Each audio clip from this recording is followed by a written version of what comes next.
Alors, écoutez, c'est un petit peu, comment dire, étrange hein, de se retrouver pour un rendez-vous comme celui-là. Je voulais partager cette étrangeté avec vous, qui évidemment est à la fois pesante, mais qui est aussi une invitation à essayer de reprendre ce lien très fort de la parole entre nous, de l'écoute, d'essayer ensemble, comme on l'a fait depuis de nombreuses années, se poser des vraies questions. La vérité, c'est qu'il y aura probablement très peu de réponses, mais c'est quand même très important parce que je crois que pour la plupart d'entre nous, même si on entend beaucoup de choses, même si on est saturé, il y a quand même un silence entre nous et les autres, entre nous et les nôtres, entre ceux qui nous aiment ici ou là, de loin ou de près, et que c'est compliqué de parler. Alors on va essayer de renommer ensemble tout ce vécu cauchemardesque, d'une part, mais aussi de parler d'un autre élément. Et c'est la raison pour laquelle on a initié ce rendez-vous. C'est la résilience qui va être probablement la résilience du peuple juif en Israël, qui va probablement nous permettre de basculer un petit peu dans une espèce de perspective d'avenir lorsque nous allons faire le point de toute cette énergie et détermination complètement magique de ce peuple qui est entièrement mobilisé, que ce soit les grands-mères pour les babysitters ou n'importe qui pour faire pratiquement tout, depuis l'épluchage des concombres jusqu'à acheter des casques pour nos soldats. Donc il y a quelque chose de très très fort dans ce qui se passe ici et on voudrait aussi parler de cela. Ce soir, je voudrais dire infiniment merci à Lionel, qui est notre chef d'orchestre de ce soir et qui est l'artiste graphique qui nous accompagne depuis longtemps.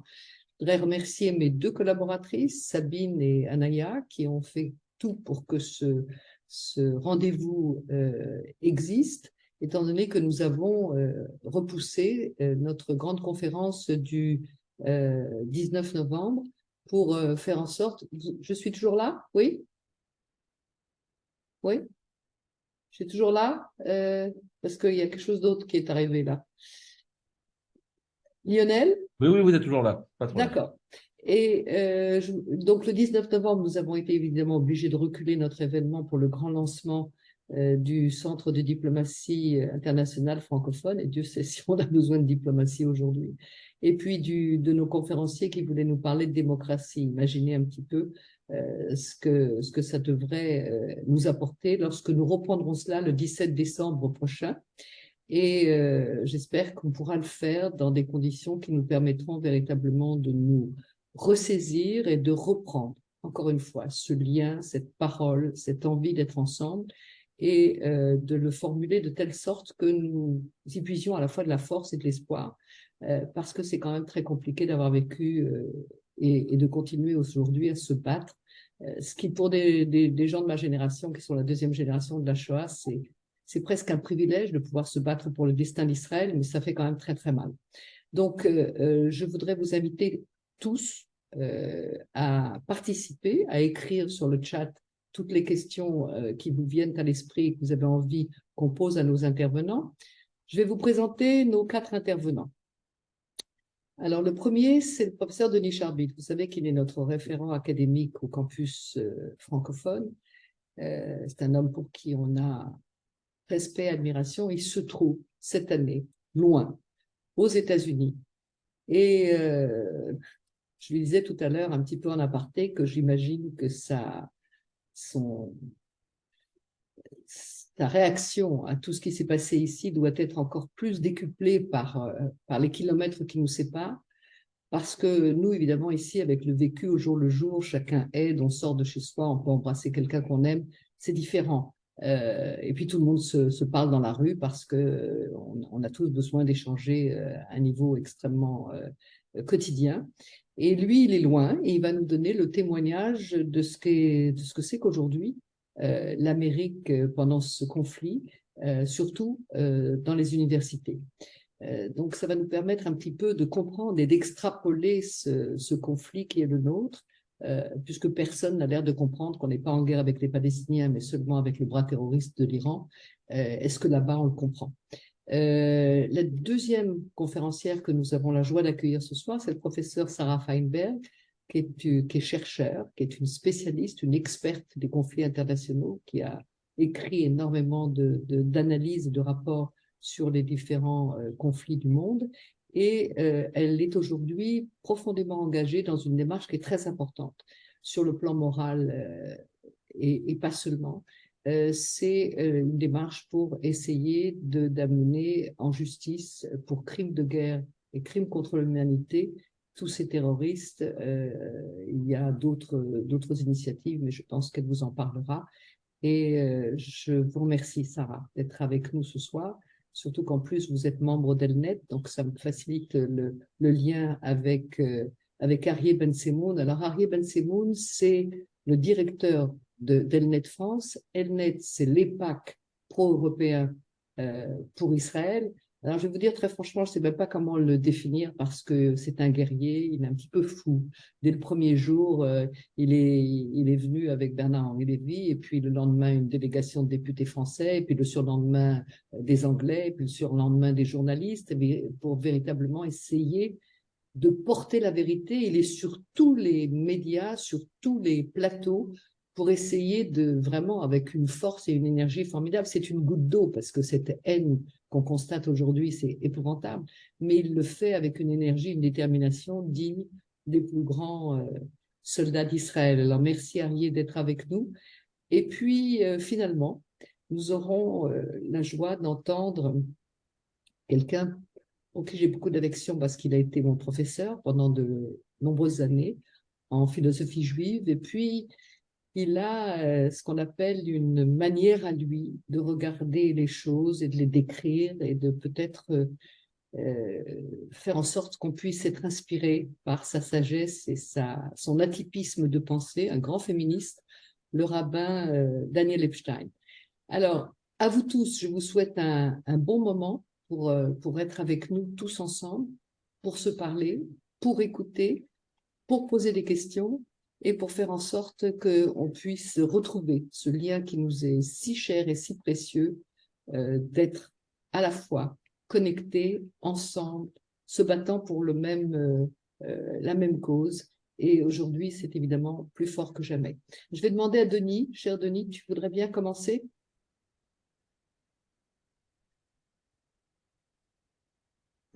Merci beaucoup. Merci Claude de m'avoir invité à venir. Effectivement, je suis depuis le mois d'août en année sabbatique à l'université du Vermont. Je vous rappelle que le Vermont, c'est l'État des États-Unis, qui a d'ailleurs les mêmes dimensions qu'Israël. C'est la patrie dont Bernie Sanders du Parti démocrate est le sénateur. Donc de ce point de vue-là, même si à l'UVM, on n'a pas eu droit aux excès qu'on a pu voir à Stanford, à Cornell, à Columbia, c'est vrai que voilà, je voudrais un petit peu rendre compte de cette dérive, de cette faillite. Je vais y revenir tout à l'heure, non sans avoir dit que pendant un mois, pratiquement, je me suis interdit de parler, de m'exprimer. Je n'ai répondu à aucune interview et j'ai commencé il y a quelques jours. Donc voilà, pour respecter une sorte de mois de deuil à cause de cette distance qui me pèse beaucoup, puisque, comme vous imaginez, j'ai mes enfants, j'ai mes amis, j'ai ma famille, j'ai vous tous et vous toutes. Et même si, bien sûr, j'ai carburé pendant ce mois-là au récit des survivantes et des survivants, beaucoup plus qu'aux explications et aux hypothèses, etc. Voilà, je suis heureux de rompre aujourd'hui, enfin il y a quelques jours déjà, ce silence que je me suis imposé. Et j'en viens maintenant donc à alors je note l'heure pour ne pas dépasser les 10 minutes ou un quart d'heure que vous nous avez accordé. Pour commencer par dire que, avant d'entrer dans le phénomène de cette radicalité qui vient des institutions les plus prestigieuses, de ce qu'on appelle le Ivy League, mais je sais que le phénomène s'est reproduit également ailleurs, mais peut-être avec moins d'intensité en Europe, et c'est peut-être pas pour rien, et je vais essayer d'expliquer également. Je voudrais commencer par quelque chose de très général qui relève de la psychologie humaine. Voilà. On est envahi d'information dans le monde public, politique ou dans le monde privé. Et l'âme humaine, hein, si j'ose dire, avec ses limites, et elle est limitée,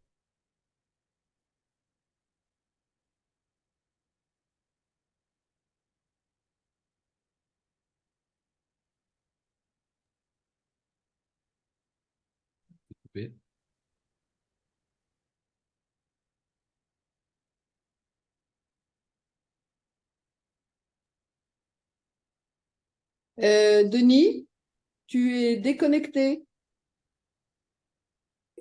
ou le préconstruit. Attends, Denis, Oui. on t'a pas entendu pendant les 2 dernières minutes. Tu étais déconnecté. Alors, si tu peux revenir sur les 2 dernières phrases, ce serait bien. Voilà. Donc, je disais qu'en psychologie humaine, hein, et ça déborde le politique et le public, nous avons tous ce que nous appelons un préconstruit ou un préalable qui fait qu'on n'aborde jamais rien, pour ainsi dire, de manière totalement neuve. Voilà. Je vais prendre un exemple le plus banal possible. Si vous n'aimez pas le western, comme genre cinématographique, vous n'allez pas mettre toujours à l'épreuve est-ce que vous aimez ou est-ce que vous n'aimez pas le western. Voilà. Et s'il y a quelqu'un que vous aimez, eh ben, vous le verrez à la télévision, vous aurez une sorte d'empathie ou d'indulgence, alors que si c'est au contraire quelqu'un que vous n'aimez pas, vous aurez au contraire beaucoup plus d'hostilité. Voilà, on est fait comme ça. Voilà. Si ce n'est que… Alors, maintenant, j'en viens à notre affaire. Pour l'extrême gauche radicale, pour le discours postcolonial, le discours gauchiste, etc., vous imaginez bien que le préalable est un préalable entièrement négatif, qui consiste à dire globalement, et c'est les schèmes qui reviennent tout le temps, c'est un conflit colonial et pas religieux, c'est un conflit où il est très facile d'identifier, puisque c'est la grille de lecture de cette extrême gauche intellectuelle et politique, c'est évidemment, il y a un oppresseur et un oppressé, parce que depuis la critique, on va dire, marxiste et autres, il faut identifier dans le monde quelles sont les forces progressistes, quelles sont les forces réactionnaires, etc. Donc, si vous voulez, il faut bien comprendre, hein, il faut partir d'un préalable qui est le leur, qui consiste à considérer que tout ce que font les Palestiniens est bien, tout ce que font les Israéliens est mal, et que, voilà, et comme on croit beaucoup à la révolution ou encore, eh bien, ça ira jusqu'à la victoire. À ceci près que là où je dirais que pour n'importe quel attentat, de Maalotte aux Jeux Olympiques de Munich, en passant par les attentats suicides en 1996, en 2001, et toute la série, etc., de manière générale, ce public-là est, comment dirais-je, formaté, mais comme on l'est tout un chacun, pour dire, en l'occurrence, il y a un combat colonial, le colonisateur doit recevoir des coups, et le colonisateur a raison dans ce combat. Voilà en gros le préalable. Et maintenant, venons-en à ce qui se passe. Et ce qui se passe, c'est le 7 octobre.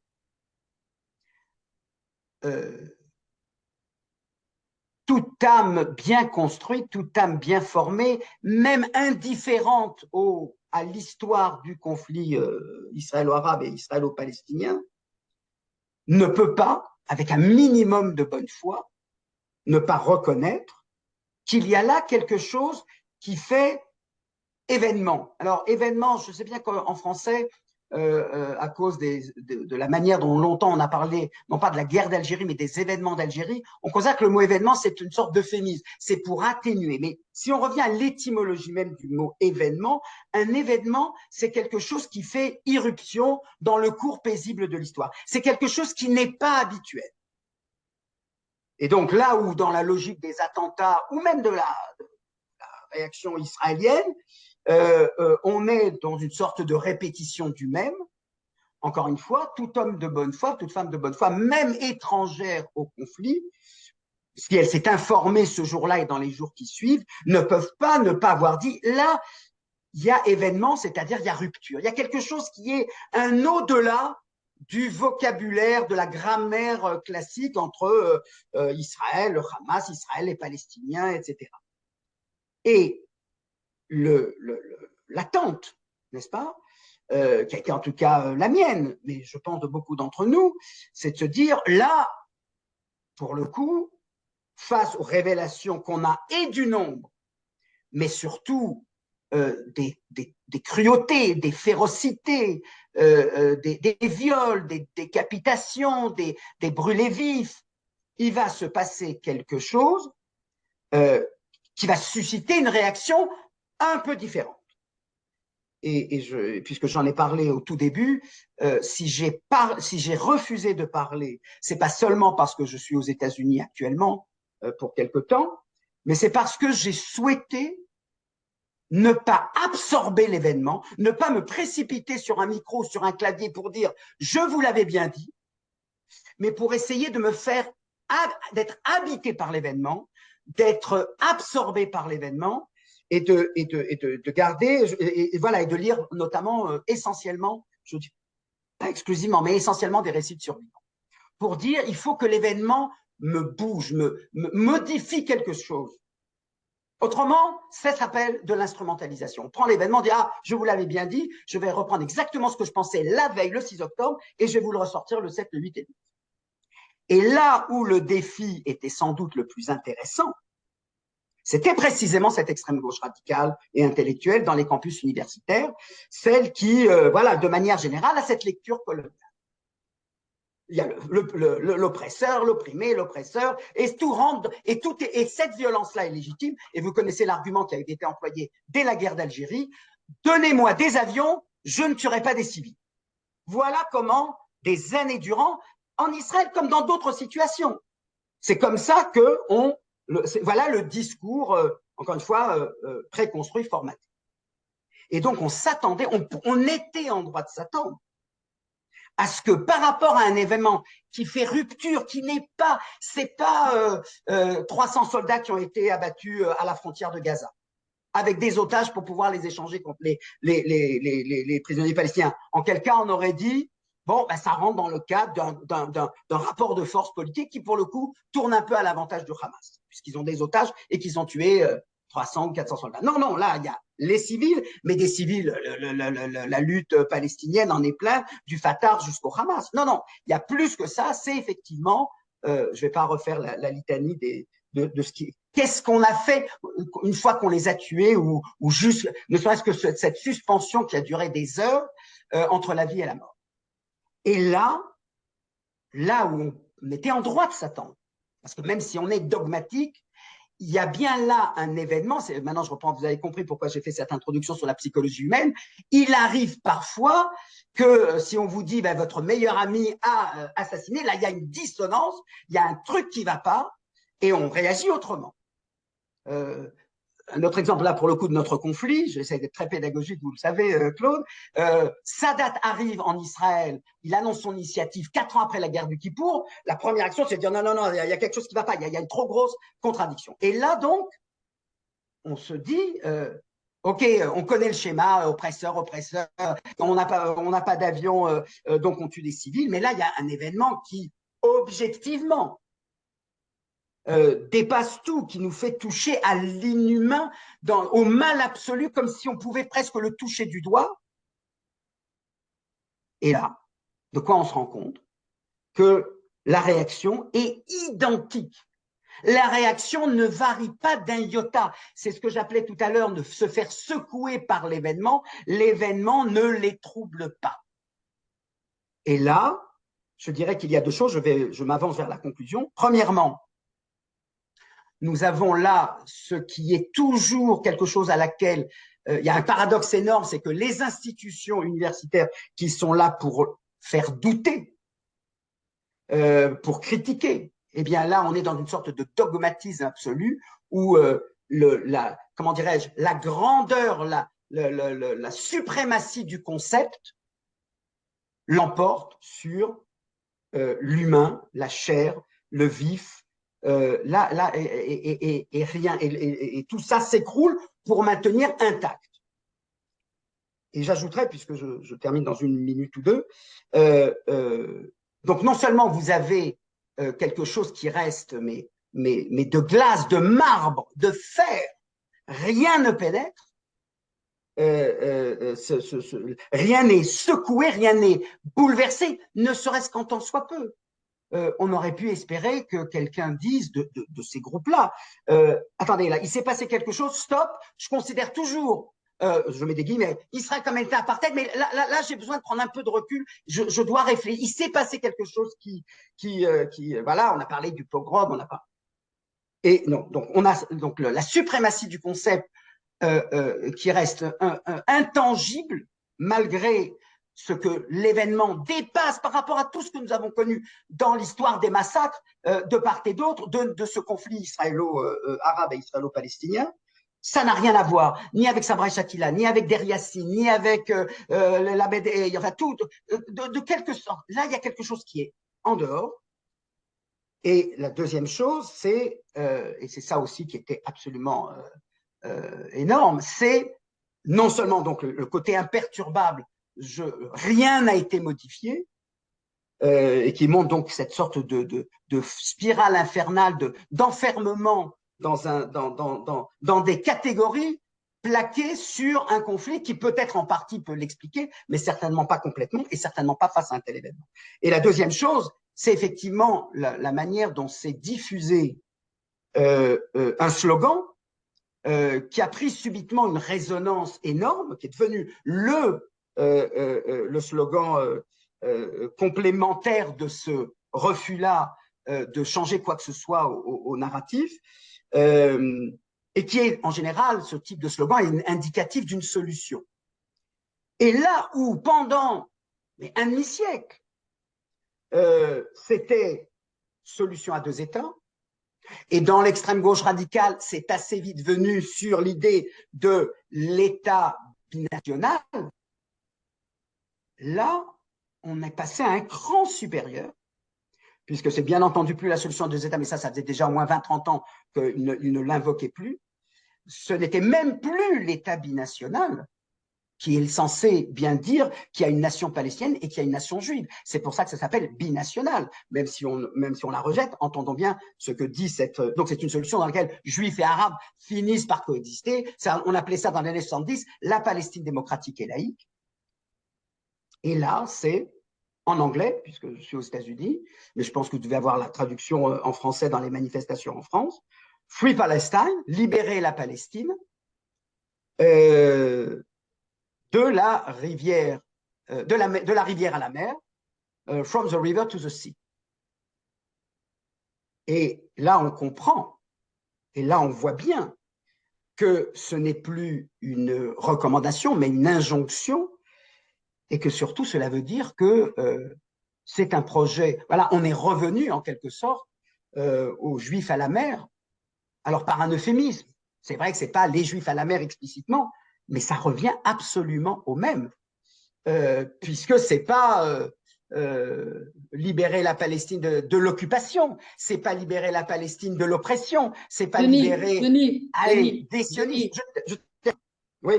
Le message est clair, tu nous as bien raconté ton vécu aux États-Unis.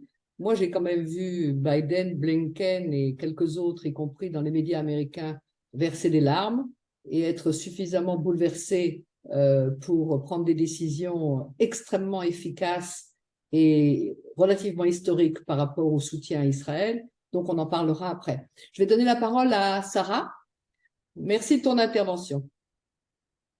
Sarah, pour dire effectivement que... Voilà. Bonsoir à tous. C'est un honneur de parler après mon professeur Denis Charbit. Ce que je vais exprimer s'inscrit dans les propos de Denis.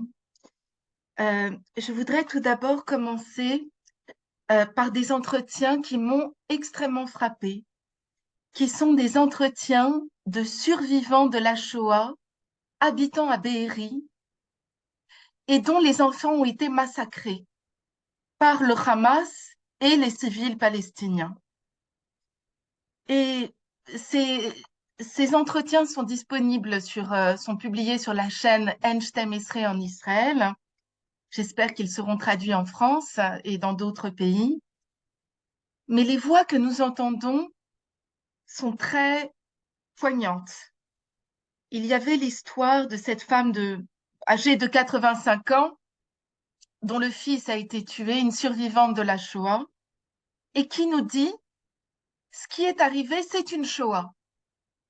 Quand on transperce le ventre d'une femme enceinte, c'est une Shoah.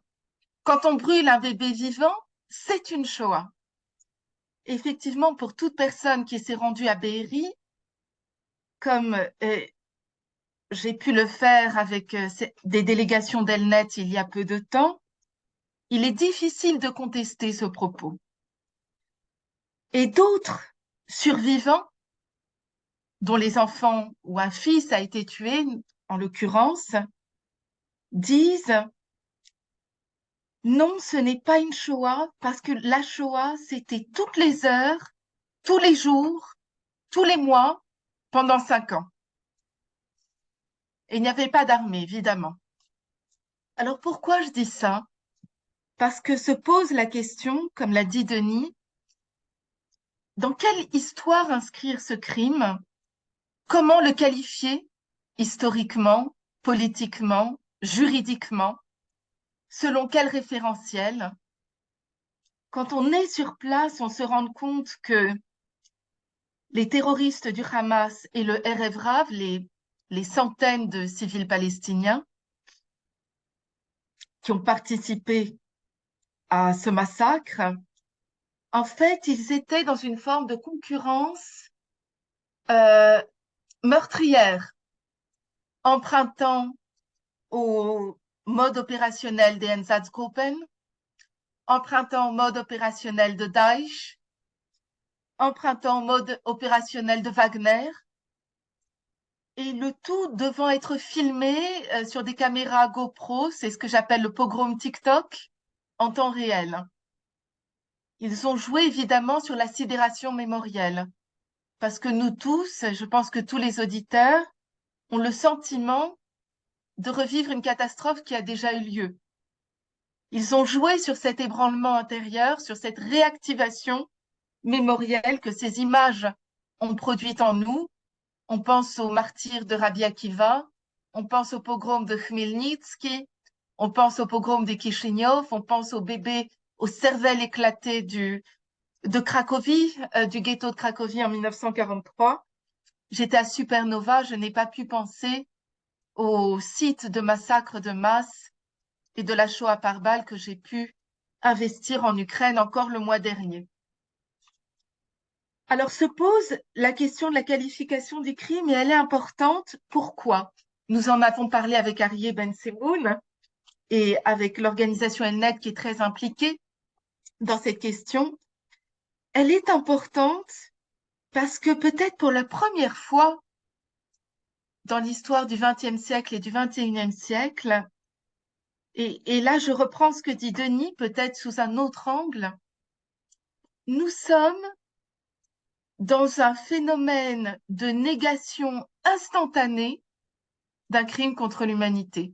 C'est-à-dire le 7 octobre, on y reviendra, est arrivé un massacre qualifiable de crime contre l'humanité avec entreprise génocidaire. Nous reviendrons sur cette qualification.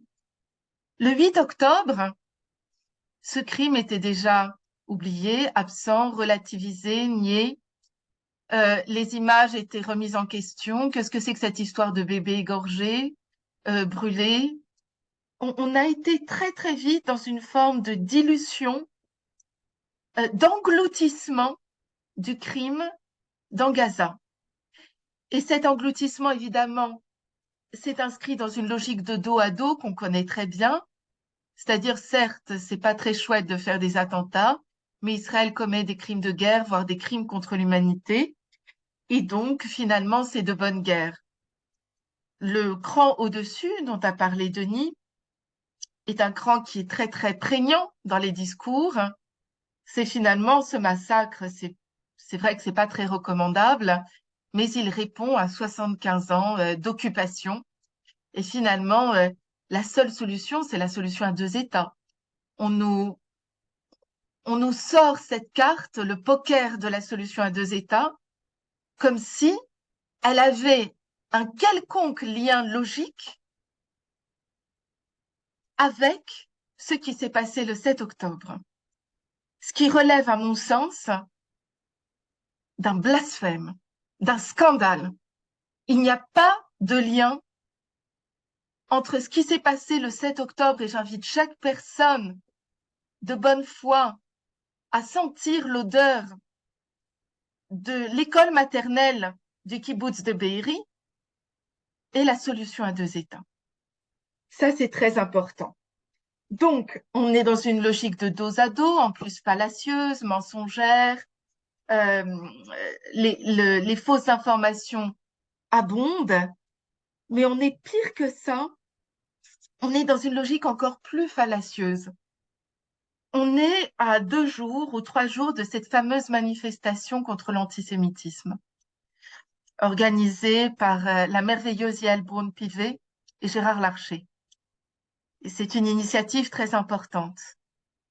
Mais j'y vois un grand danger, parce qu'il y a une forme de dissociation qui se crée entre cette lutte contre l'antisémitisme. Enfin, je ne sais pas, les paris sont ouverts pour savoir de quoi cette manifestation portera le nom, de quoi elle aura l'air, et ce qui est en train d'arriver. C'est-à-dire que là, l'Allemagne, la France s'indigne de cette explosion des actes antisémites, mais en les dissociant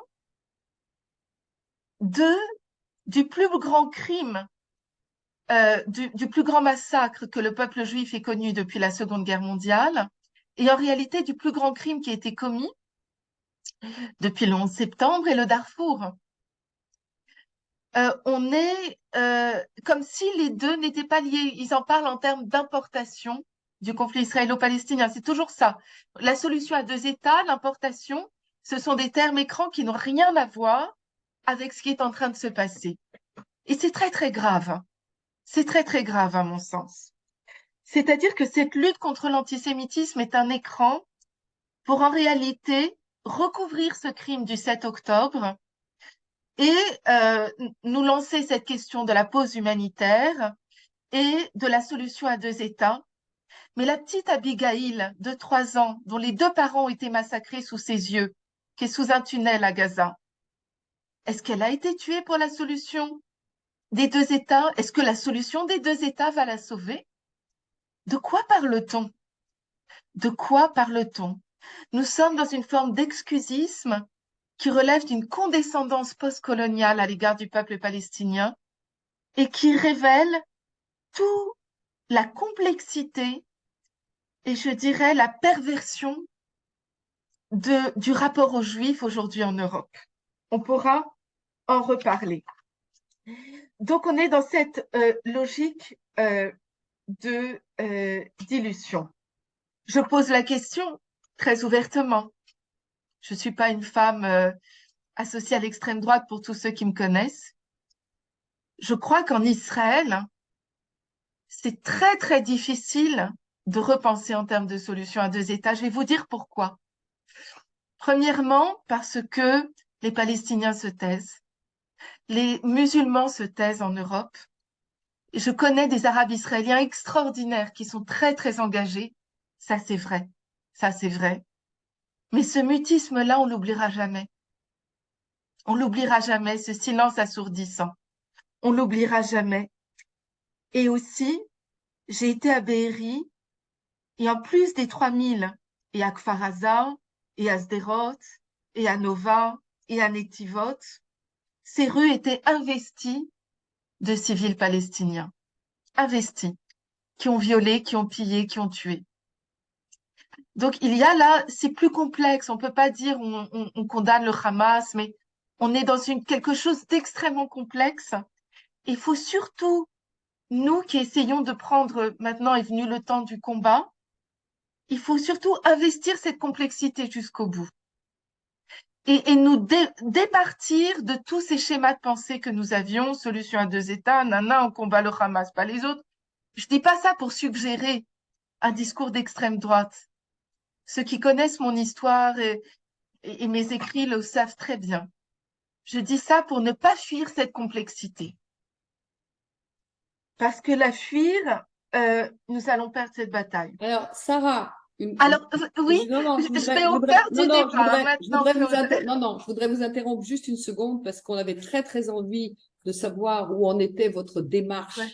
Parce que ça, c'est véritablement quelque chose de concret parce que, effectivement, les analyses des uns des autres avec tout ce qui nous abreuve du matin au soir, c'est quand même quelque chose qu'on connaît tous, surtout nous qui sommes ici. Donc, ce qui était quand même très important pour moi, en tout cas, et pour mes amis avec qui j'avais proposé de vous écouter sur ce sujet, c'est d'écouter où en êtes-vous de votre démarche au nom de famille, donc, puisque ça doit être extrêmement personnel, vis-à-vis de la Cour internationale des droits de l'homme. Ça, ce serait bien d'écouter ça pendant 2-3 minutes avant qu'on passe la parole à Arié. Merci. Merci beaucoup. Arié, d'ailleurs, investi dans ces démarches. Merci beaucoup, Claude. Alors, notre démarche consiste à rompre ces catégories et à qualifier de crime pour ce qu'il est, c'est-à-dire un crime contre l'humanité avec entreprise génocidaire, puisque les Juifs ont été massacrés de manière concertée, systématique, parce que juifs. Et si ce massacre n'avait pas été arrêté par des volontaires héroïques qui l'ont payé de leur vie, je ne sais pas combien de personnes encore auraient été tuées.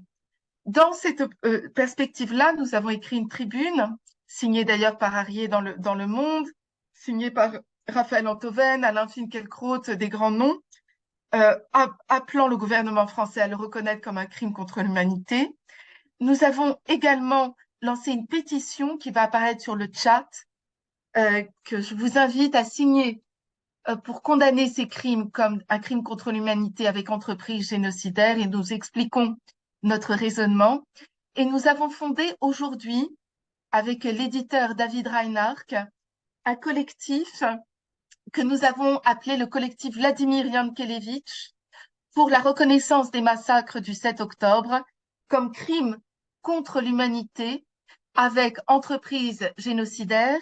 Vous savez, Yankelevitch, dans son livre magnifique Le Pardon, publié la même année que la guerre des 6 jours, avait écrit « L'indifférence aux crimes contre l'humanité, l'indifférence aux attentats contre l'essence même et contre l'hominité de l'homme est, entre toutes les fautes, la plus sacrilège. » Et l'objectif de ce collectif, pour lequel nous sollicitons beaucoup d'intellectuels, Alain Finkielkraut et d'autres, qui est parrainé par Madame Elisabeth de Fontenay, est de combattre ce discours de dos à dos, de défendre cet argument selon lequel il s'agit d'un crime unique, pas comparable à ce que fait Israël à Gaza, de combattre la désinformation et d'alerter sur l'antisémitisme. Je pourrais, toute personne qui écrit un mail à l'adresse email qui apparaît, 7 octobre crime contre l'humanité@gmail.com,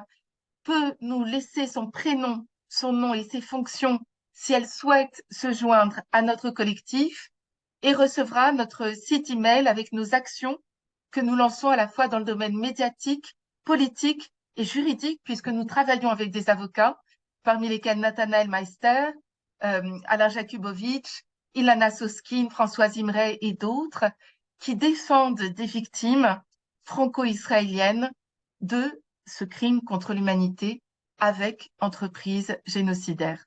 Merci à vous, Claude. Merci infiniment et véritablement, je pense que cette démarche est d'une importance capitale, pas seulement sur le plan géopolitique, mais sur le plan précisément de la morale auquel toutes ces valeurs on se raccroche et on se bat, puisque vous avez admirablement décrit, vous avez ajouté votre voix à celle de Denis pour nous expliquer à quel point ce combat était compliqué, difficile, mais pas perdu. Arié, allez, avec ton énergie habituelle, remets les pendules à l'heure un petit peu. Bien, chers amis, c'est un plaisir de vous retrouver. Cher Claude, chers tous. Et puis, je vois dans l'assistance Sam Pinto, qui est membre du board d'Elnet, donc je le salue, comme je salue aussi évidemment Sarah Feinberg, qui aussi fait partie du board d'Elnet en Israël. Chers amis, c'est vraiment très important que nous soyons réunis ce soir pour aborder tous ces sujets. J'ai peu de temps et tellement de choses à vous dire que je vais donc me concentrer sur l'essentiel. D'abord, vous dire que j'étais en Israël avec ma famille lorsque cette guerre a éclaté le samedi 7 octobre. Et donc, j'ai vécu cette première journée, la journée de dimanche, avec l'ensemble de mes frères en Israël et de mes sœurs. Et j'ai vécu ce que vous avez tous vécu et que j'ai pu par la suite, évidemment, partager autour de moi. J'ai dit très rapidement à un certain nombre de mes amis, de journalistes qui m'interrogeaient, que nous étions rentrés en territoire inconnu. Ce qui s'est passé le 7 octobre n'appartient à aucune catégorie que nous pouvions imaginer. Et par conséquent, ce qui va en découler aussi appartient à une catégorie que nous ne pouvons pas prévoir de manière certaine, même si on doit essayer de faire, du point de vue des analyses géopolitiques et géostratégiques, un certain nombre de prévisions. Ce n'est pas une crise de plus à laquelle nous sommes confrontés, c'est certainement la crise de trop qui nous entraîne vers quelque chose que nous voyons venir depuis très longtemps, depuis l'attentat du 11 septembre, comme étant non pas le commencement d'une troisième guerre mondiale ou d'un conflit entre des civilisations, mais bien d'abord une confrontation globale, c'était important de le dire, la première qui soit, la première guerre globale, guerre du 21e siècle, et la guerre de la civilisation, de la vie de ceux qui sacralisent la vie contre les barbares qui malheureusement glorifient la mort. C'est très important de fixer le cadre dans lequel nous sommes parce que la réponse que nous devons apporter à cette guerre, elle doit s'inscrire dans ce cadre éthique, dans ce cadre moral, et c'est très important de pouvoir le rappeler. Aujourd'hui est un jour particulier, c'est le jour où se tient à Paris la conférence pour la paix et pour mettre en place et en œuvre les moyens humanitaires dont la bande de Gaza a besoin pour se relever. C'est très intéressant parce qu'il y a là un double standard et en tout cas un déséquilibre flagrant. Il est question de la situation humanitaire des Palestiniens, mais il n'est pas question de la situation humanitaire que vivent également les Israéliens qui connaissent, je crois, ces 200 000 déplacés, réfugiés dans leur propre pays, ces 240 otages qui sont retenus dans la bande de Gaza, c'est également des milliers de victimes, 1400 ou 1500 morts, presque 6000 blessés, c'est-à-dire un bilan humain qui est absolument incommensurable, et sans rentrer, comme cela a déjà été dit, sur les conditions dans lesquelles les personnes qui sont mortes ont été massacrées. Le mot massacre est un mot qu'on ne peut pas employer à la légère. Si on va dans le dictionnaire et qu'on regarde, il s'agit d'une démarche volontaire, préméditée et calculée pour atteindre un seul objectif qui est celui de l'extermination des personnes. Je réagis juste à cela parce que tout à l'heure, mais je pense que c'était un mot malheureux, Denis Charbit a dit l'histoire des massacres de part et d'autre. Et moi, je ne crois pas me rappeler que les Israéliens aient pratiqué le moindre massacre que ce soit depuis et même avant 1948. Il y a eu des guerres qui nous ont été imposées. Malheureusement, les guerres, c'est pas beau, c'est même très moche. Et il arrive que dans des guerres, eh bien, il y a des gens qui meurent. Et ça fait partie, évidemment, d'une situation que nous n'avons pas souhaitée. C'est une journée qui était, donc, je l'ai dit, consacrée à une conférence dite de la paix et des questions humanitaires, mais c'est aussi la journée commémorative de la Nuit de Cristal, 85 ans depuis le fameux pogrom qui a été perpétré en Allemagne avec la destruction des synagogues, avec des lieux juifs, les vitrines qui ont explosé, les premiers juifs qui ont été déportés, certains qui ont été effectivement massacrés, un pogrom à l'échelle de tout un pays. C'était en Allemagne en 1938 et c'était donc il y a 85 ans. Cette année 38, elle nous rappelle beaucoup de mauvais souvenirs parce que c'était aussi l'année de la conférence d'Évian où clairement la communauté internationale a dit aux nazis qu'ils ne voulaient pas entendre parler des Juifs. C'était une première chose. C'était aussi l'année de la conférence de Munich où là encore, les nations se sont couchées devant les nazis. Et aujourd'hui, qu'est-ce qu'on observe? On observe que finalement, la communauté internationale n'a pas beaucoup évolué et qu'on est toujours dans cette espèce de déni de la réalité, de sentiments biaisés vis-à-vis d'Israël, de double standard, évidemment, où on va parler de la question des questions humanitaires, mais on va oublier la question humanitaire lorsqu'il s'agit des Juifs. Nous étions depuis hier et toute la journée d'hier et toute la journée aujourd'hui avec Keren Shem, la maman de Mia Shem, qui est une otage franco-israélienne dont tout le monde connaît l'histoire, qui est pratiquement la seule dont on a eu, ce n'est plus peut-être le cas aujourd'hui parce qu'on n'a plus de nouvelles depuis, des preuves de vie, puisque le Hamas dit l'avoir soignée. Elle a subi une opération chirurgicale à l'épaule, mais on sait qu'elle a été blessée peut-être aussi aux jambes, et que elle a été obligée d'enregistrer un message à l'attention du gouvernement israélien pour demander qu'elle soit libérée et échangée contre des otages. Donc, nous étions avec sa maman et nous y sommes encore. Et elle a dû rencontrer tout le monde. Et ce qu'elle a dit à tout le monde, c'est exactement ce que je suis en train de vous dire. C'est quand même incroyable qu'il y a 240 otages prisonniers à Gaza et que personne, finalement, ne dit rien. Tout le monde a de belles paroles pour dire oui, on fera le maximum. Mais enfin, on sait très bien qui détient ces otages, c'est le Hamas. On sait très bien à qui appartient le Hamas. Le Hamas appartient au Qatar, comme le PSG appartient au Qatar. Les chefs du Hamas sont abrités au Qatar, ils sont soutenus par le Qatar, ils sont financés par le Qatar, et le Qatar ne pouvait pas savoir quelles étaient les intentions criminelles du Hamas qu'il abrite depuis de nombreuses années maintenant, et avec qui il partage cette fameuse idéologie des frères musulmans. Alors, sur les questions, et je vais très vite pour pouvoir balayer rapidement un certain nombre de sujets, sur les questions stratégiques, il y a bien sûr la guerre que le Hamas a imposée à Israël, dans les conditions que vous connaissez. Il y a aujourd'hui les représailles naturelles, le droit à la légitime défense qu'Israël met en œuvre. Ce droit, évidemment, existe pour toutes les nations, mais chacun observera qu'il lui a été contesté par le président Barack Obama lui-même, qui a dit Israël a le droit de se défendre et ce que le Hamas a provoqué est absolument immoral et inexcusable, mais… Et alors, on ne peut pas à la fois dire que c'est inexcusable, impardonnable, inexplicable, et rajouter un « mais » pour dire « mais quand même, les Palestiniens, l'occupation, etc. » Donc, le problème que nous avons, c'est que nous sommes confrontés à une montagne de mensonges, de manipulations, depuis presque le lendemain de la création de l'État d'Israël, ou peut-être même avant. Malheureusement, on sait très bien ce qu'il est advenu de l'idée qu'il fallait créer un foyer national juif sur le territoire de la Palestine du mandat britannique. Ce territoire-là, ça nécessiterait que nous ayons une conférence uniquement là-dessus, parce qu'il faut rappeler les éléments historiques pour comprendre comment nous en sommes arrivés à cet imbroglio. Donc, Israël a le droit de se défendre, mais il est prié de ne pas le faire. D'ailleurs, à la conférence qui a lieu aujourd'hui à Paris, le président de la République, pour la première fois, alors qu'il avait dit tout le contraire lorsqu'il était en Israël, a appelé à un cessez-le-feu. Non pas à une trêve humanitaire, mais à un cessez-le-feu. Qu'est-ce que veut dire un cessez-le-feu? Ça veut dire Israël n'a pas le droit de se défendre et donc d'atteindre les objectifs militaires légitimes qui s'étaient fixés, à savoir l'éradication du Hamas. Rappelons que le Hamas n'est pas un État, n'est pas un gouvernement, c'est une organisation criminelle, c'est une entreprise mafieuse, c'est une organisation terroriste islamiste. Et par conséquent, cette organisation n'a aucune légalité du point de vue du droit international. Elle devrait non seulement être détruite, comme les alliés ont voulu détruire Al-Qaïda ou Daesh. Et d'ailleurs, le président avait proposé d'élargir une coalition pour intégrer le combat contre le Hamas. On est très loin de cette proposition, puisqu'aujourd'hui, il s'agit de demander un cessez-le-feu.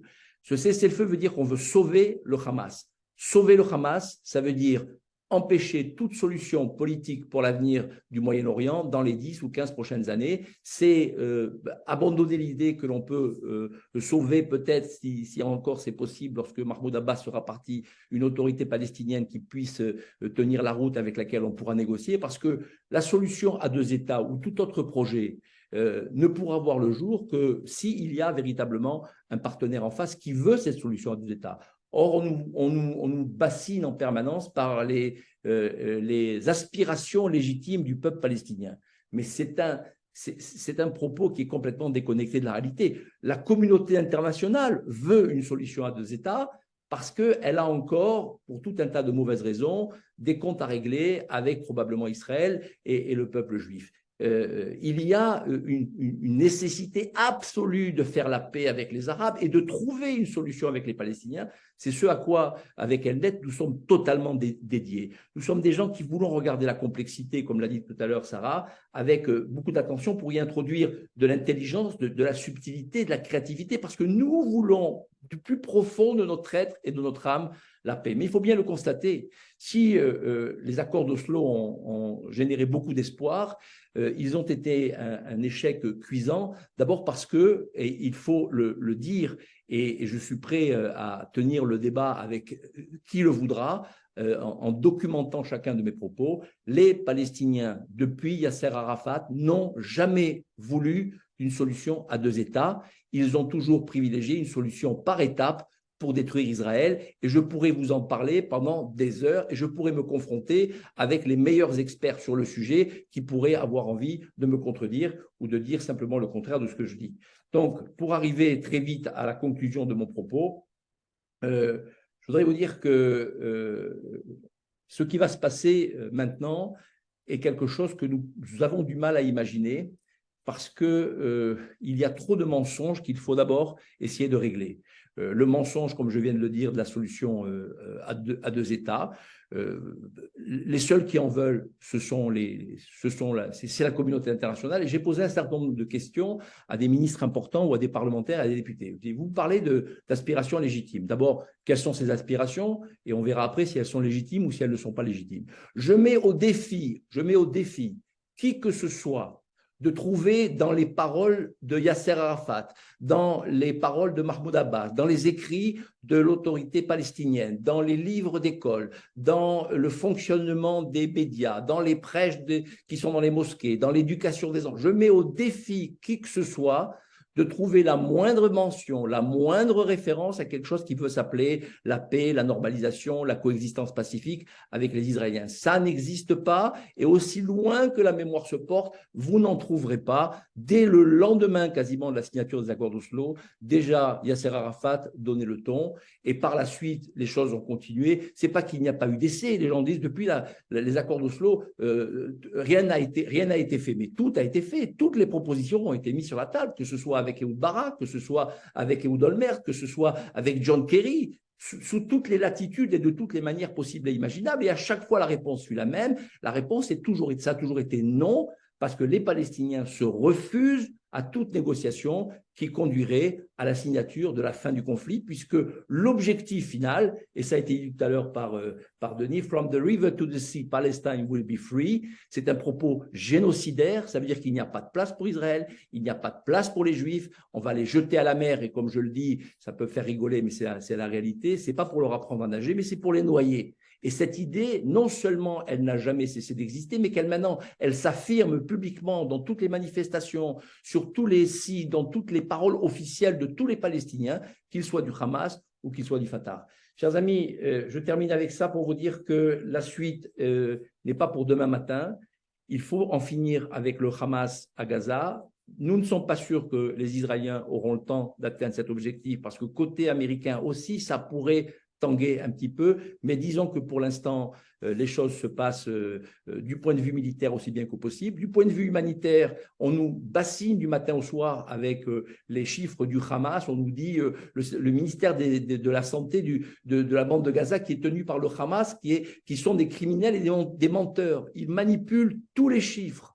Tous les chiffres sont manipulés. Évidemment, les morts qu'ils font eux-mêmes sont intégrés dans les morts que les Israéliens sont censés avoir fait. Les gens qu'ils ont exécutés sur la route qui va vers le sud de Gaza parce qu'ils voulaient échapper au bombardement seront intégrés, non pas dans les morts qu'eux-mêmes ont fait, mais que dans les morts que les Israéliens ont fait. Bref, on est là dans un olam ha-sheker, dans un univers du mensonge, dans des instances internationales qui n'ont ni foi, qui n'ont ni loi, qui n'ont ni honneur, qui n'ont ni dignité. Et le petit peuple juif, heureusement, n'est pas aussi seul que certains voudraient le dire, mais quand même, il faut qu'il sache qu'il peut compter sur les Américains, encore, et j'espère pour longtemps, qu'il doit compter beaucoup sur lui-même, et qu'il doit, au lendemain de cette guerre, commencer par réparer les dégâts qui ont été commis dans ce pays par les comportements politiques des uns ou des autres qui vont totalement à l'encontre de ce qu'est l'éthique du peuple juif,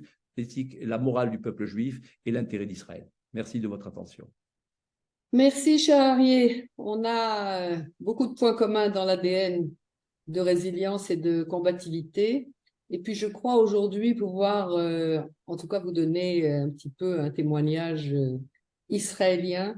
Je crois qu'on n'a jamais été aussi clair dans la société israélienne, qu'elle soit civile, citoyenne ou sécuritaire, à aucun moment. Depuis que je suis en Israël depuis 40 ans, je crois que les buts sont très clairs et je crois que les démarches sont extrêmement claires aussi. Ce qu'il faut simplement, c'est qu'on réussisse. Daniel, je voudrais te donner la parole et que tu nous éclaires un tout petit peu de ce que tu as envie de nous dire avec avoir entendu tout cela. Merci Claude, merci à tous.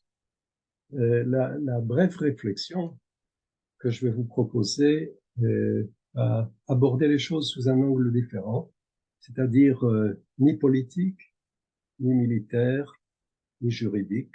Tous ces domaines ne sont pas de ma compétence, mais je vais me concentrer sur le terme que Claude a introduit dès le début, qui n'a pas encore été traité, qui me paraît vraiment essentiel, vital, même, c'est ce terme de résilience. La résilience que l'on traduit en hébreu par chosem.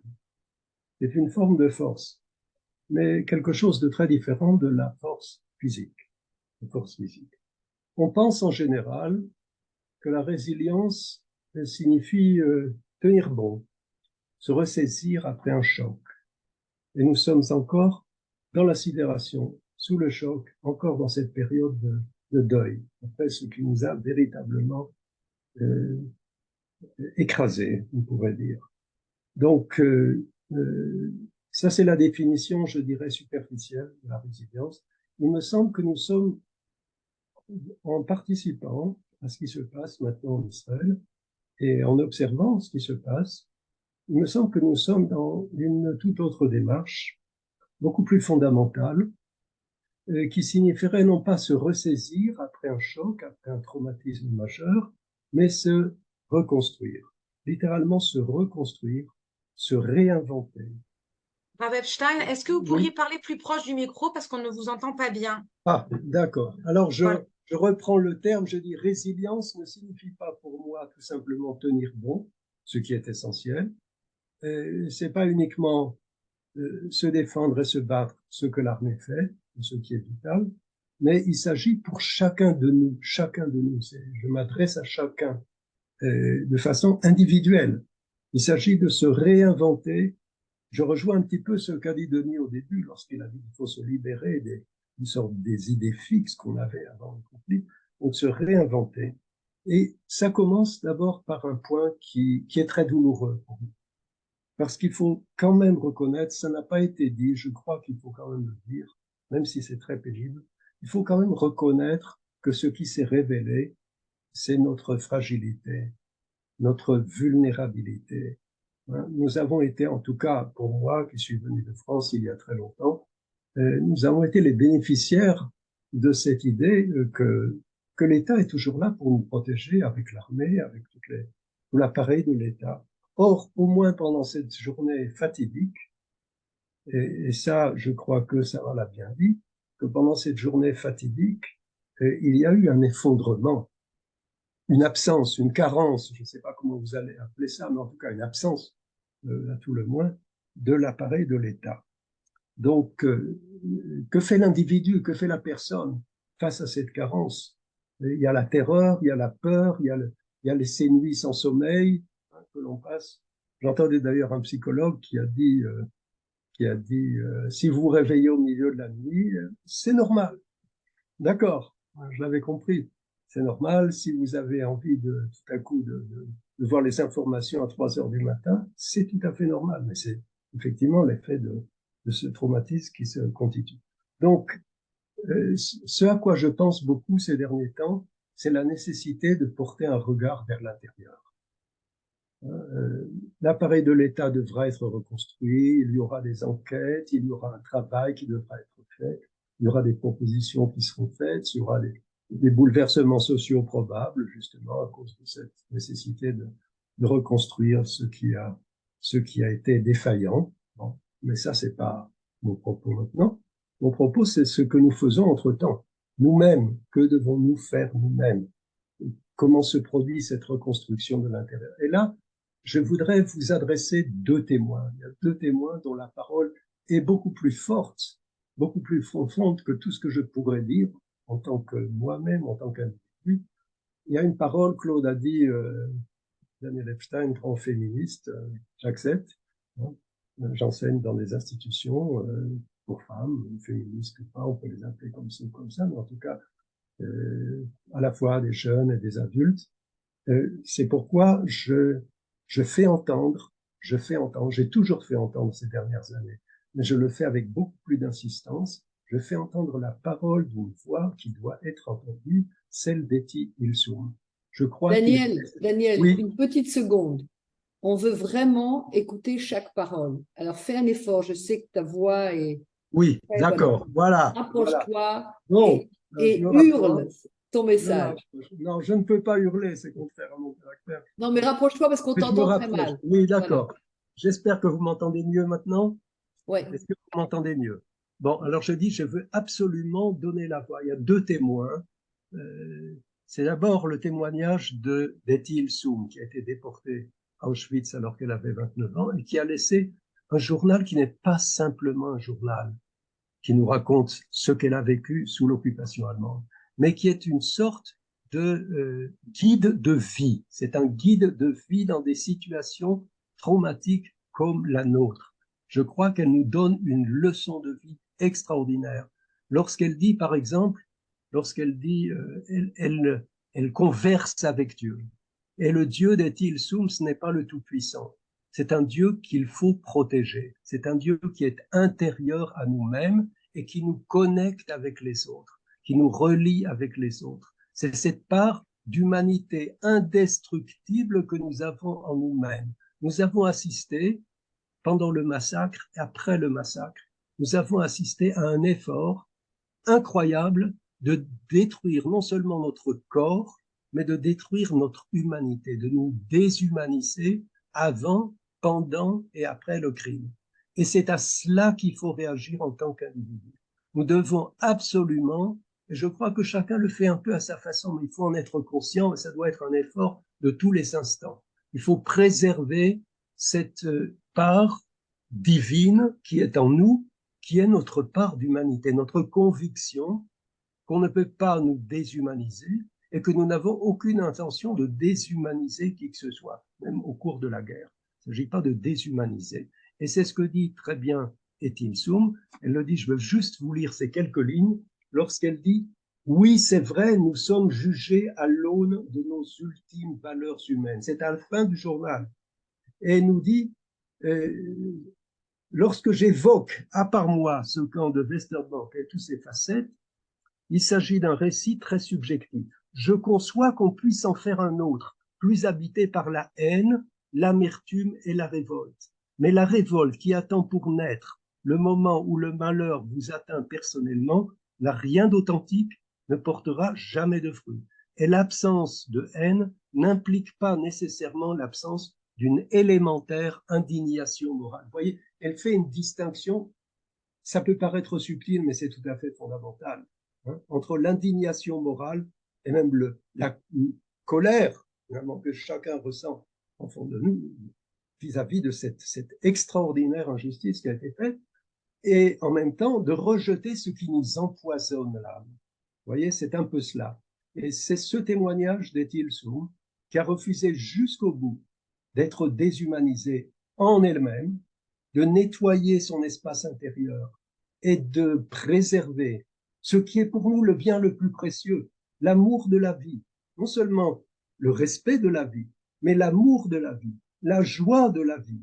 Préserver cela, ces acquis qui sont des acquis fondamentaux sans lesquels nous ne fonctionnons pas en tant qu'êtres humains. Ce témoignage d'Etty Hillesum, il rejoint parfaitement celui d'Emmanuel Levinas, dans son livre Non propre. Je vous recommande fortement dans ce livre Non propre, le dernier chapitre qui est consacré à la Shoah, aux victimes de la Shoah. Et lorsque Lévinas parle à sa façon, il parle de la même défaillance qu'il a vécue, la défaillance de l'appareil de l'État, hein, qu'il a vécu lui en tant que citoyen français, que soldat français en 1940, lorsque tout s'est effondré, il n'y avait plus rien.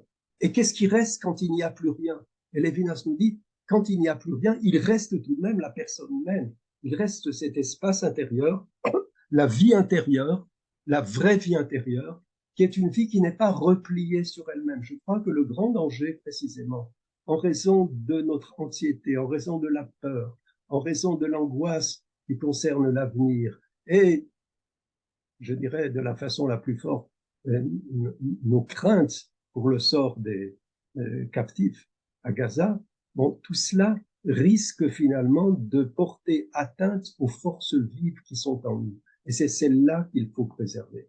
Je crois qu'il faut tout faire pour cela.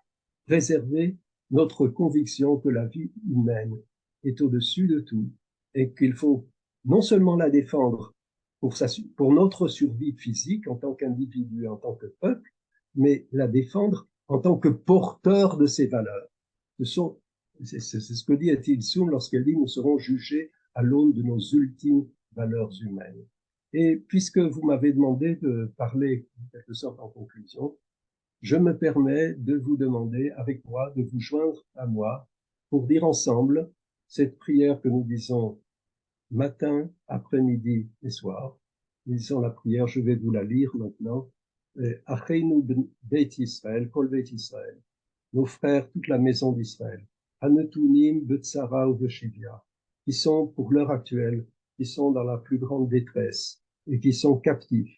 Haomdim Ben Bayam ou Ben Yabasha, où qu'ils se trouvent, sur terre, sur mer. Hamakom Yorachem Aleem, Dieu qui est le lieu pour chaque créature, qu'il les prenne en compassion. Riotsiem Itzara Lirevacha, qu'il les sorte de l'espace inhumain dans lequel ils sont enfermés. Lirevacha, ils se parlent dans l'espace libre. Meafela Leora, de l'obscurité vers la lumière, ou Mishiabu Ligula, de l'oppression à la libération. Venomar Amen. Donc, je vous joins tous dans cette prière, et qui est, je crois, la chose la plus importante à penser et à agir. Vous êtes des acteurs plus que moi, je ne suis qu'un professeur. Vous êtes des acteurs sur le plan juridique, sur le plan politique, sur le plan de l'intervention par rapport aux grandes puissances, etc. Donc, certainement, vous menez ce combat.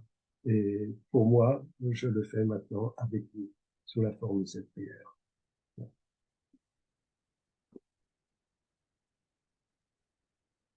Écoute.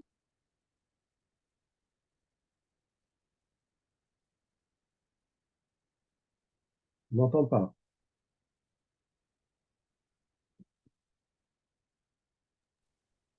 J'étais en train de dire que tout ce qu'on a entendu de nos 4 amis m'a véritablement conforté dans le fait que d'être ensemble, de parler, de s'écouter, d'être un collectif qui porte en lui ce que vous avez magnifiquement défini, cher Daniel, cette humanité indestructible qui est en chacun de nous, cette force de vie, c'est dans notre ADN, c'est dans notre esprit, et puis ces valeurs morales que vous défendez tous, Sarah, Denis, Arié, bien sûr, c'est quelque part une espèce de sublimation de notre être humain juif, et ça donne de l'espoir.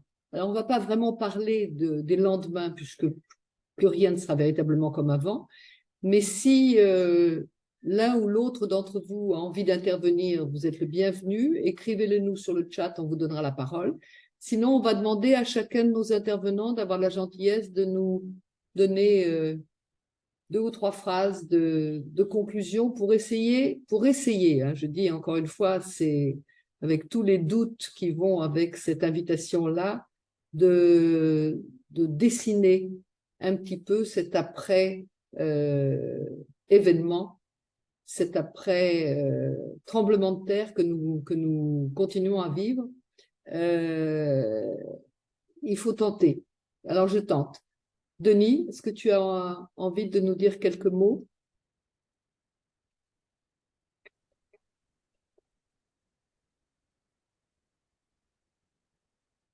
À toi, Faudrait on Oui, t'entend. voilà, c'est bon. On m'entend très bien, merci. Je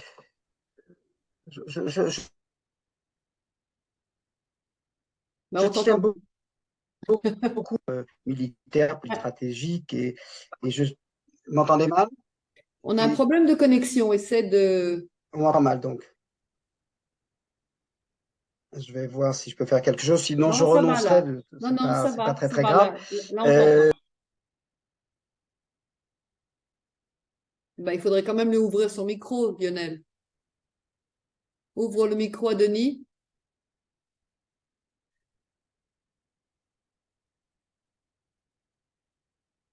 Voilà, Est-ce ça que ça va devrait être bon maintenant? maintenant. Oui, Maintenant, ça va. Non, donc je disais que nous sommes tous conscients que l'après ne sera pas comme l'avant, dans tous les domaines, hein. Euh, et je voudrais, puisque ça a été beaucoup évoqué, alors que vraiment, ce n'était pas du tout mon propos, j'ai plutôt eu le sentiment parfois qu'on faisait ici le procès de la surveillance des États, alors que si elle arrive, ce sera malgré, ce ne sera pas à cause de ce qui s'est passé. Voilà. Et je ne suis pas en train de dire du tout qu'on est prêt. Elle n'est pas à l'ordre du jour, ni du gouvernement. Elle est, comme tu l'as dit, Arié, à juste titre, elle est plutôt à l'ordre du jour de la communauté internationale, comme on dit, de l'Europe et des États-Unis. C'est vrai que je pense que l'effort que nous devons faire, c'est effectivement bouger un peu, non pas pour conforter les positions qu'on avait auparavant, mais pour te dire qu'on voit cet impact sur nous qui nous oblige à faire bouger un peu les lignes, chacun de là où il était. Voilà, donc c'est beaucoup de modestie que j'ai en le disant, et je pense que cet effort sera nécessaire, et il est sur tous les plans, il est bien sûr sur le plan, mais voilà, moi je pose une question peut-être, Arié, pour retrouver un petit peu le sens de la discussion, du débat. Moi j'entends bien l'idée de l'éradication du Hamas, parfait, j'ai pas de problème, même pas d'état d'âme. Est-ce qu'on peut vraiment y arriver? J'aurais presque envie de dire, j'espère bien, et je suis travaillé par le doute, à la fois parce qu'il ne reste pas beaucoup de temps, à la fois parce que, voilà, et donc repenser l'après, pour moi, est très difficile aujourd'hui, parce que je ne serais pas où nous serons. Le but d'une guerre, comme disait Clausewitz, c'est la continuation de la politique par d'autres moyens. Dans quelle situation, à la fois morale, mais aussi économique, mais aussi sociale, mais aussi internationale et stratégique, nous nous retrouverons? C'est là où moi je suis aujourd'hui dans une prudence, et vous m'entendrez ne délivrer aucune vision avec les certitudes que j'avais pu avoir auparavant, mais que je n'ai pas aujourd'hui. Donc c'est un travail de modestie. Très clairement, aujourd'hui, on a, comme on l'a dit dès le début, on n'a pas de réponse, on a vraiment des interrogations dans la plus grande authenticité et sincérité possible, mais il faut quand même se souvenir que les très grandes crises engendrent quelquefois des changements qui vont peut-être être une chose intéressante et constructive pour la suite. En tout cas, il faut y croire, parce que je pense que tout à chacun, comme tu l'as très bien souligné, je crois on est obligé aujourd'hui de repenser un certain nombre de choses et peut-être d'envisager des solutions ou des directions qui nous semblaient complètement lointaines et inacceptables jusque-là. On va demander, Sam Pinto, tu voudrais intervenir? On peut ouvrir ton microphone.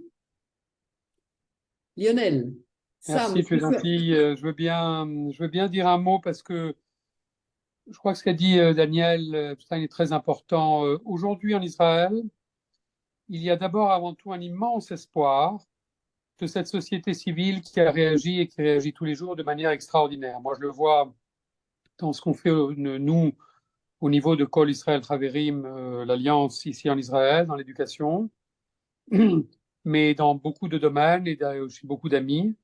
Il y a une réaction extraordinaire. On a un gouvernement qui a été épouvantable à tous les points de vue et qui a raté tout. Et malheureusement, et un doute qui s'est installé avec la vulnérabilité des quelques heures du 7 octobre, encore inexplicable et qui le sera peut-être pendant quelques dizaines d'années, malheureusement. Mais en tout cas, il y a une réaction extraordinaire. Et en réalité, il y a deux réactions extraordinaires. La première, c'est la société civile, qui pour moi est l'espoir d'un grand changement en Israël par rapport à une situation qui était exagérée, de trop de croissance, de trop d'assurance en soi, d'arrogance peut-être, et des prix trop élevés, etc., de trop. Donc cette société civile donne beaucoup, beaucoup d'espoir. Et bien sûr, deuxièmement, c'est la réaction de l'armée israélienne qui est en train de gagner, parce que la guerre avec le Hamas est gagnée pratiquement, est en train d'être gagnée, même si elle doit durer encore de nombreux mois.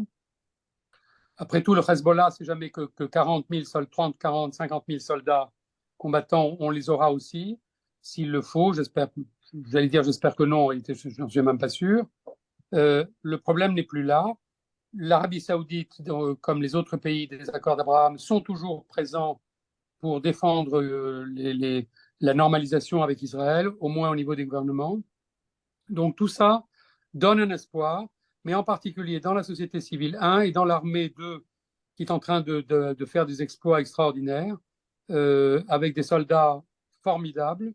Et ça, je crois que c'est, pour reprendre ce que disait Daniel, beaucoup d'espoir dans la vie en Israël, les Juifs en Israël et notre sécurité aussi, disons-le, pour l'avenir. Merci beaucoup, cher Sam, parce que ce sont des mots importants que chacun d'entre nous essaie de décrypter dans les actualités que nous vivons 24 heures sur 24. Et il y a effectivement dans cet ADN d'Israël des choses qui sont quand même très impressionnantes. Chère Sarah, est-ce que tu aurais la gentillesse de nous dire quelques mots voilà, pour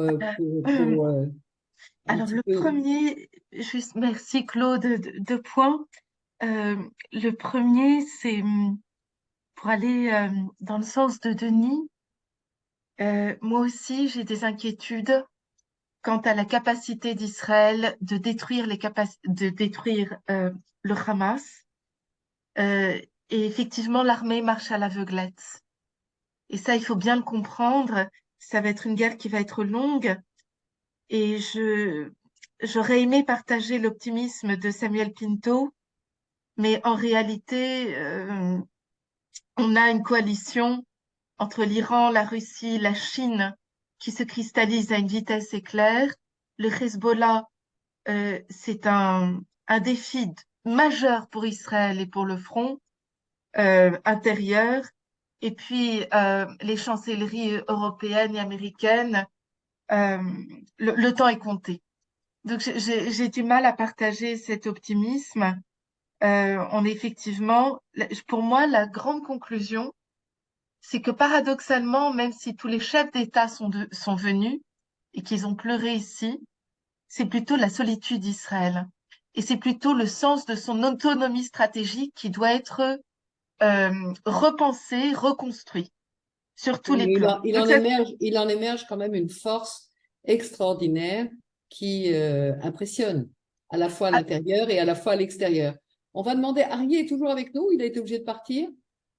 Non, Arié est parti. Il s'est excusé, il a dû partir. D'accord.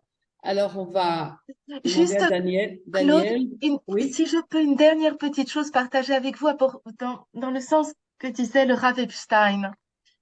Quand j'étais au kibbutz Be'eri, on m'a fait le récit d'un jeune officier qui s'appelait Elchanan. Et Elchanan a sauvé du kibbutz Be'eri beaucoup d'enfants. Certains connaissent peut-être son histoire. Il est arrivé dans les premières heures. Justement, comme disait Samuel Pinto, il parlait de cette force de la société civile. Il arrivait comme volontaire. Il mettait les enfants dans sa voiture. Il les sauvait et il revenait. Et Elchanan, en fait, ce qu'a dit le Rav Epstein me fait penser à ce qu'a dit Elchanan. Il disait aux enfants, les enfants, vous ne fuyez pas comme des réfugiés. Les enfants, vous allez revenir et reconstruire. C'est-à-dire la résilience, c'est pas tenir le coup, c'est reconstruire. Et en fait, Elchanan a eu cette force immense Il a sauvé ses enfants, non seulement physiquement, mais psychiquement, de leur dire, vous n'êtes pas des réfugiés, les enfants, vous allez reconstruire. Et quand il est retourné à Be'eri, il a été tué. Et je voulais juste partager cette parole d'Elhanan parmi ses derniers mots. Un bel hommage à cet homme qui a fait tant et qui laisse un magnifique héritage de souvenirs et d'engagement exceptionnel. Alors, cher Daniel, quelques mots pour qu'on se sépare sur quelque chose d'un peu apaisant, parce que je crois que cette leçon de vie dont tu nous as parlé, ça va être un bon guide pour essayer de continuer à décrypter la réalité et le quotidien de chacun d'entre nous à sa manière, bien sûr, mais en essayant, comme on l'a fait ce soir, d'être très très proches les uns des autres, même avec des conceptions très différentes, mais c'est pas nouveau, on n'est pas obligé d'être d'accord. Et à cet égard, je voulais d'abord, avant tout, vous remercier 1000 fois, tous d'avoir été là, d'avoir été présents. On a vu avec tous vos chats que vous étiez très impliqués, que vous aviez parfaitement écouté et perçu ce qu'on voulait faire en étant ensemble, hein, parce que quand on dit Beyachat aujourd'hui en Israël, c'est probablement le concept le plus fort et le plus important, c'est d'être ensemble, d'être les uns très très proches, d'être famille. Donc voilà, on s'est retrouvés tous les uns avec les autres au plus près de ce qu'on pouvait pouvoir faire aujourd'hui parce que c'est Zoom. Et donc on va se donner rendez-vous pour le 17 décembre. Et en attendant, vraiment, je vous souhaite à tous, à chacune et à chacun d'entre vous, beaucoup de force, beaucoup de courage, beaucoup de foi dans notre histoire, dans notre héritage. On a passé, en tant que peuple juif, je crois, des choses difficiles. Et d'une certaine manière, grâce précisément à cette part d'humanité qui est en nous et qui est indestructible, et cet appel vers plus d'éthique, en tout cas en étant véritablement en s'empêchant d'être déshumanisé, je pense que ce sera une des clés de notre avenir de demain dans notre pays. En tout cas, ce soir, j'ai entendu un monsieur dont le fils est tombé dans les 2 ou 3 premiers jours de cette guerre, qui était là et qui a fait une promesse publique en disant si quelqu'un imagine une seconde que dans notre génération, à nous, ceux qui ont une 50aine d'années aujourd'hui, on va permettre qu'on nous jette à la mer, je crois que c'est un mauvais pressentiment et une mauvaise définition de ce qu'est le peuple juif en Israël aujourd'hui. Donc, je crois qu'il y a quand même une grande force et c'est très important.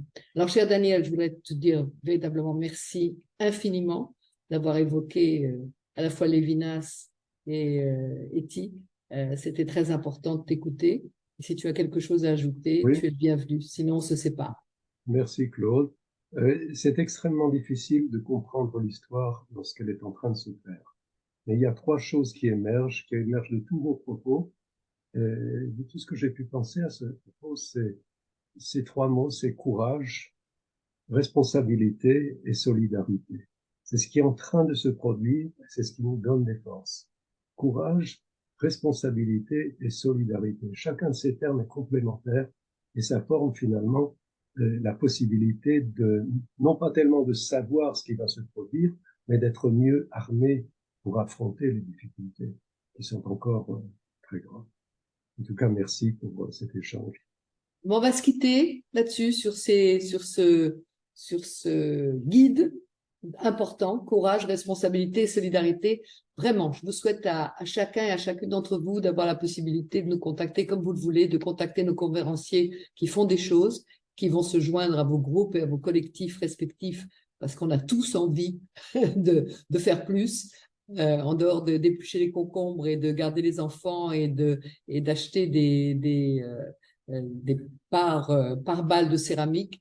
On a vraiment tous envie de faire quelque chose. Donc, on vous rejoint de toute façon, et les uns et les autres. Merci infiniment à tous les quatre d'avoir, avec autant de passion, et ça fait plaisir parce que c'est de la vie, défendu votre témoignage tel que vous le ressentez, tel que vous le vivez, avec beaucoup de sincérité, et ça c'était le plus important.